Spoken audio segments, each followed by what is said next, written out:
Sir जय Hind. Brigadier Sharadendu sir, जय हिंद। बहुत बहुत शुक्रिया समय देने के लिए। Thank you sir. जय हिंद राजेश जी। सबसे पहले आपके चैनल के माध्यम से 140 करोड़ भारतवासियों को 79th इंडिपेंडेंस डे की बहुत बहुत शुभकामनाएं, बहुत बहुत बधाइयां।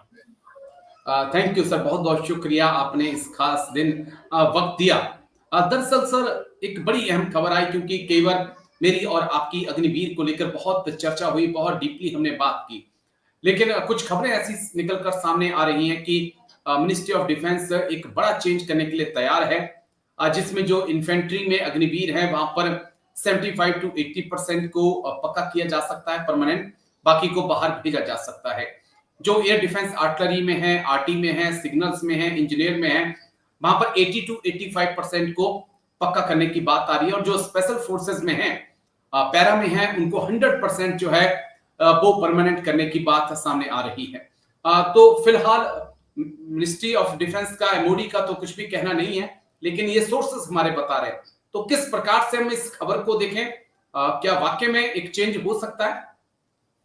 देखिए राजेश जी, सबसे पहले तो ये जो मुद्दा आपने उठाया ये बहुत ही सेंसिटिव मुद्दा है। इसमें डिफरेंट यार्डस्टिक अगर आप लगाएंगे स्पेशल फोर्सेस के लिए, इन्फेंट्री के लिए, आर्टिलरी के लिए, सिग्नल्स के लिए, इंजीनियर्स के लिए, तो फिर से वहां पे डिसग्रंटलमेंट आएगा। आपके दो मापदंड हो जाएंगे। देखिए उस जवान की क्या गलती, वो उसने भी उतनी अच्छी दौड़ लगाई, उतना अच्छा फिजिकल टेस्ट दिया, उसने रिटन एग्जामिनेशन पास किया, और आपने उसको एएससी में भेज दिया या आर्टिलरी में भेज दिया या सिग्नल्स में चला गया। और वही दूसरा जवान, उसने भी वही दौड़ लगाई, वही टेस्ट दिया, वो स्पेशल फोर्सेस चला गया या इन्फेंट्री में चला गया, वो तो परमानेंट हो गया 100%, दूसरा बेचारा 50% या 70% के ब्रैकेट में आ गया। तो ये जो व्यवस्था है ये ठीक नहीं है राजेश जी। एक मापदंड होना चाहिए। सोल्जरिंग जब आदमी करता है तो वो तमाम तरीके के डिस्क्रिमिनेशन के अगेंस्ट करता है। वो नहीं चाहता कि उसके रैंक एंड फाइल में किसी भी तरीके का डिस्क्रिमिनेशन हो। जहां तक कि मैं सर्विसेज को भी उसी एक मापदंड से नापता हूं, क्योंकि कोई अपने से नहीं डिसाइड करता कि वो एएससी में जाएगा या आर्टिलरी में आएगा या किसी आर्म्स एंड सर्विसेज जाएगा। उसको वो फेट एग्जाम्पली मिलता है जो रिक्रूटमेंट के जो डायरेक्टरेट स्टेट्स हैं वहां से उसका आर्म्स एंड सर्विसेज उसको अलॉट किया जाता है। और तमाम तरीके की वैकेंसी आती, कभी इन्फेंट्री में वैकेंसी ज्यादा, कभी आर्टिलरी की वैकेंसी ज्यादा, कभी स्पेशल फोर्सेस की। और जो वैकेंसी का जो जिस तरीके से डिस्ट्रीब्यूशन होता है उसमें जवान की चॉइस या रिक्रूट की चॉइस नहीं मांगा जाता है, उसके ऊपर ये चॉइस ला दी जाती है कि आप आर्टिलरी में जाएंगे या सिग्नल्स में जाएंगे या इन्फेंट्री में जाएंगे। तो लिहाजा उस पर इस तरीके का डिस्क्रिमिनेशन नहीं होना चाहिए।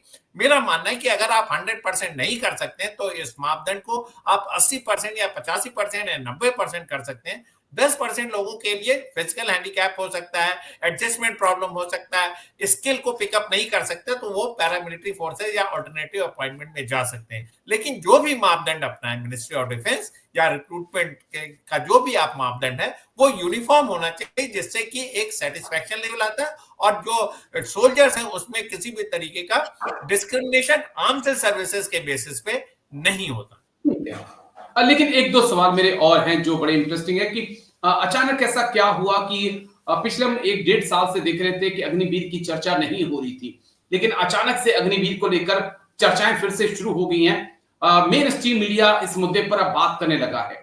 इससे पहले हम देख रहे थे कि मेरे जैसे यूट्यूबर जो है इस मुद्दे को उठा रहे थे, लेकिन अब मेन स्ट्रीम मीडिया उठा रहा है। यानी कि कहीं ना कहीं भारत सरकार की तरफ से कोई संकेत, कोई इंडिकेशंस मिले हैं कि एक माहौल बनाया जाए। और क्या ऑपरेशन सिंदूर और जिस प्रकार से इस वक्त चाइना, पाकिस्तान, बांग्लादेश एक साथ आ रहे, तो जरूरत महसूस हो रही है भारत सरकार को, और ये एहसास भी हो रहा है कि ये जो हमने फैसला लिया है ये कहीं ना कहीं आने वाले वक्त में भारी पड़ सकता है।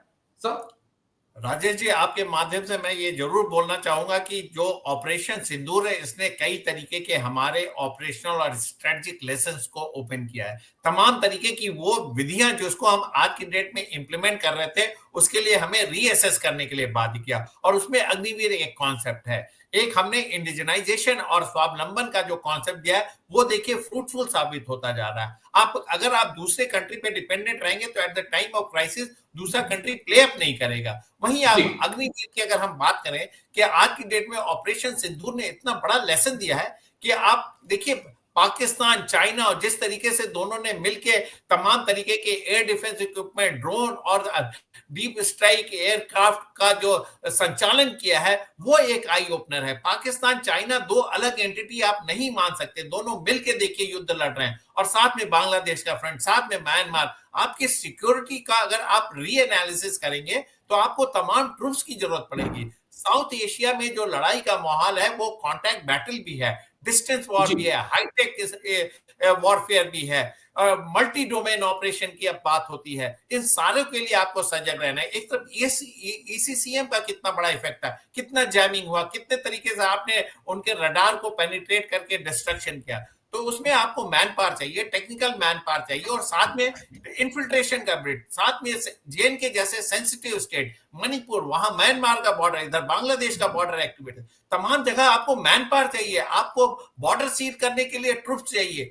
कैसे आप इन सारी चीजों को लागू करेंगे अगर आप अग्निवीर जैसा कॉन्सेप्ट लाएंगे जिसमें कि तमाम लोगों को आप 4 साल के बाद घर भेज देंगे, तब जब वो सीख के ट्रेनिंग या कुछ डिलीवर करने के स्टेज में आएगा आप उसको घर भेज देंगे। तो लिहाजा एक बहुत बड़ा आई ओपनर रहा है। मेरा मानना है कि ऑप सिंदूर ने बहुत सारे लेसन दिए हैं, और आज की डेट में जब हम अग्निवीर को रेगुलर करने की बात करते हैं तो उसमें कहीं ना कहीं ऑपरेशन सिंदूर का एक बहुत बड़ा हाथ रहा है। राजेश जी जी, मैं दो से तीन पॉइंट अगर आपसे समझना चाहूं कि क्यों अग्निवीर को रेगुलर करने की जरूरत है, तो क्या पॉइंट्स आपके पास होंगे? क्योंकि डिलीवर तो अग्निवीर कर रहे हैं ऑपरेशन सिंदूर में, आप भी कह रहे हैं, मैं भी कह रहा हूं कि अच्छा काम उन्होंने किया। अगर वो 4 साल बाद चले जाएंगे तो 4 और रिक्रूट आएंगे, वो और अच्छा काम करेंगे। और इसके सरकार का तो कहना है कि हमारे पीछे एक मैन स्ट्रेंथ हमें मिल रही है, अगर जरूरत पड़ेगी तो ये अग्निवीर वापस ज्वाइन कर सकते हैं आर्मी को। देखिए, मेरा मानना है कि ऑपरेशन सिंदूर एक लिमिटेड ऑपरेशन था। इसको हाई स्केल कॉन्फ्लिक्ट बोल सकते हैं विथ लेटेस्ट टेक्नोलॉजी, तमाम तरीके के precision guided mission, deep strike mission, इस तरीके को कॉन्टैक्ट बैटल नहीं हुआ। लेकिन आपको कॉन्टैक्ट बैटल की जरूरत है। अगर कल बीएटी का कोई एक्शन होता है या आपको बॉर्डर सील करना पड़ता है तो मैन पावर कहां से लाएंगे? और 4 साल का समय देखिए अग्निवीर की ट्रेनिंग के लिए सफिशिएंट नहीं है। आज के में हाईटेक वॉरफेयर है, लेकिन साथ में साथ आपको पेट्रोलिंग, एम्बुश और रोड ओपनिंग और तमाम तरीके के एंटी इन्फिल्ट्रेशन ग्रिड पे भी काम करना है, तमाम तरीके के सर्विलेंस बनाना है, ह्यूमन जनरेट करना है, तमाम तरीके के रिसोर्सेज कल्टीवेट करने हैं। ये सब कहां से ट्रेन मैन पावर आएगा? और जब हम हिंदुस्तान के थ्रेट की बात करते हैं तो एक तरफ पाकिस्तान, दूसरी तरफ बांग्लादेश, चाइना, देखिए कितना बड़ा बॉर्डर है हमारा, कैसे आप उन बॉर्डर को मैनेज करेंगे? अगर आपने कोई भी लूप होल छोड़ा तो वहां से टेररिस्ट इन्फिल्ट्रेट करेंगे और तमाम ऐसे पहलगाम जैसी घटनाओं को अंजाम देंगे। तो हम क्यों ट्रेन मैन पावर को, जब हमें रिक्वायरमेंट है किसी चीज की, अगर हम उसी को फर्दर पुख्ता करें और ट्रेन करें, तमाम तरीके को उसको इक्विपमेंट दें, तो हमारे लिए वो फोर्स मल्टीप्लायर का काम करेगा। आपको उसके स्किल को कैपिटलाइज करना है, ना कि उसके स्किल को जाया होने देना है। लिहाजा मेरा मानना है कि आज की डेट में इनको रेगुलर करने की बहुत सख्त जरूरत है। इसकी जरूरत देखिए इस ऑपरेशन सिंदूर से और ज्यादा उभर के सामने आई है। लिहाजा हमें कॉम्बैट एफिशिएंसी पे जाना पड़ेगा, ना कि कॉम्बैट कॉम्प्रोमाइज पे। ओके सर, चलिए उम्मीद करते हैं कि भारत सरकार जरूर इसके बारे में बहुत जल्दी फैसला ले, क्योंकि वक्त बहुत कम अब होता भी जा रहा है। एक पॉइंट, 2 पॉइंट मैं आपसे और समझना चाहूंगा, क्योंकि हाल ही में पाकिस्तान की